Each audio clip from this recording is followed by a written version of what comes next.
ప్రజలకు మంచి జరగాలని కోరుకునేటటువంటి వ్యక్తులు, అటువంటి శక్తులు ఈ రాష్ట్రానికి అవసరం. కాబట్టి ఖచ్చితంగా పొలిటికల్ పార్టీ పెడతా ఉన్నాం. ఈరోజు శ్రీరామనవమి మంచి రోజు కాబట్టి మీ అందరికీ ఈ మాట చెప్పాలని చెప్పి, అది కూడా నిజామాబాద్ గడ్డ నుంచే మా సొంత ఊరు నుండే చెప్పాలని మిమ్మల్ని అందరినీ కూడా రిక్వెస్ట్ చేయడం జరిగింది. ఏప్రిల్ 25వ తారీఖు నాడు ఉదయం 10 గంటలకు ముహూర్తం ఉన్నది. కాకపోతే పొద్దున్నే 10కే ఉంది ముహూర్తం కాబట్టి మా కార్యకర్తలతో చేసుకుంటా ఉన్నాం. మేడ్చల్లో మునీరాబాద్ అనేటటువంటి ఒక ఊరిలో, మేడ్చల్లో మునీరాబాద్ అనేటటువంటి ఒక ప్లేస్లో ORR దగ్గర ఉంటుంది. చాలా పెద్ద ఫంక్షన్ హాల్ దొరికింది, 20 ఎకరాలు ఉన్నట్టుంది. మా కార్యకర్తల కాడికే ఒక 30-35 వేల మంది పడతారు.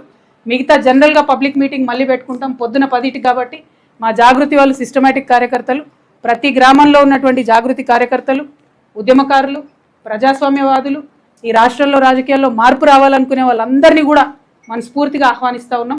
ఏప్రిల్ 25వ తారీఖు, వచ్చే నెల ఏప్రిల్ 25వ తారీఖు నాడు మార్నింగ్ 10 o'clockకి మేము జెండా ఆవిష్కరణ చేసి మా పార్టీ పేరు చెప్తాము. మంచి ముహూర్తం ఉంది. మీ అందరికీ తెలుసు, నేను ముహూర్తాలని బలంగా నమ్ముతా.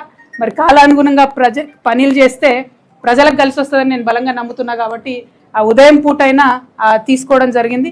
ఆ మొత్తం డీటెయిల్స్ అన్నీ కూడా ట్విట్టర్లో, ఫేస్బుక్లో, వాట్సాప్లో మళ్ళీ మీకు లొకేషన్తో సహా. ఆ హాల్ పేరు ఆద్య కన్వెన్షన్, అద్వయ కన్వెన్షన్, మునీరాబాద్. మార్నింగ్ 8 కల్లా మన కార్యకర్తలందరూ చేరుకోవాలి. ఎందుకంటే 8 నుంచి మనం అందరం కొంత మాట ముచ్చట వేసుకొని 10కి ముహూర్తం ఉంటుంది కాబట్టి 10కి లాంచ్ చేసుకుందాం.